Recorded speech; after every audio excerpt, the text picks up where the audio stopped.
कर्नाटकच्या हावेरी जिल्ह्यात एक खळबळजनक घटना घडली आहे। एका सरकारी बस चालकाने भर रस्त्यात ड्युटीवर असताना बस थांबवली आणि त्यानंतरच्या घटनेने मोठी खळबळ उडाली आहे। बस चालकाने नमाज अदा करण्यासाठी बस थांबवली होती। याचा व्हिडिओ सध्या सोशल मीडियावर मोठ्या प्रमाणावर व्हायरल होत आहे।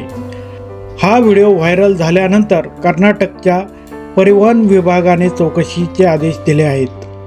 तसेच बस चालकाविरोधात तक्रार दाखल करण्यात आली आहे।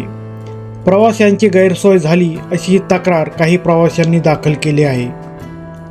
कर्नाटक राज्य रस्ते वाहतूक महामंडळाची बस हुबळीहून हावेरीला जात असताना हे प्रकरण घडले। व्हायरल होत असलेल्या व्हिडिओमध्ये तुम्ही पाहू शकता की बस चालक आतल्या सीटवर बसून नमाज पठण करत आहे। बस चालक पूर्णपणे नमाज पठण करण्यात मग्न असून काही प्रवासी त्याच्याकडे पाहत आहेत, तर काही प्रवाशांनी ही घटना कॅमेऱ्यात रेकॉर्ड केली आहे। तसेच बाहेर वाहतूक सुरू आहे। ही घटना हुबळी हावेरी रस्त्यावर जावेरी जवळ घडली। मिळालेल्या माहितीनुसार बस चालकाचे नाव A.K. मुल्ला असल्याचे सांगण्यात येत आहे।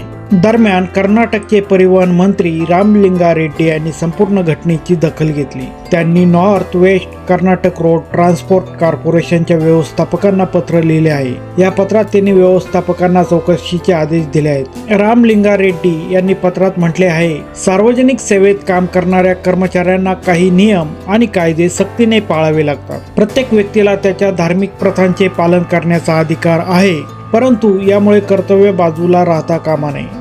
भर रस्त्यात बस थांबवून प्रवाशांसमोर नमाज पठण करणे हे आक्षेपार्ह आहे। North west Karnataka road transport कॉर्पोरेशनने या घटनेची पुष्टी केली असून चालकाविरोधात चौकशी सुरू केली आहे। अधिकाऱ्यांनी दिलेल्या माहितीनुसार व्हिडिओची सत्यता आणि घटनेच्या सर्व पैलूंची चौकशी केली जात असून योग्य ती कार्यवाही करण्यात येईल। दरम्यान हा व्हिडिओ सोशल मीडियावर प्रचंड वेगाने व्हायरल होत आहे। या व्हिडिओने खळबळ उडाली असून बस चालकाविरोधात कारवाईची मागणी केली जात आहे। आपल्याला जर हा व्हिडिओ आवडला असेल तर व्हिडिओला लाईक, शेअर आणि चॅनलला सबस्क्राईब करायला विसरू नका।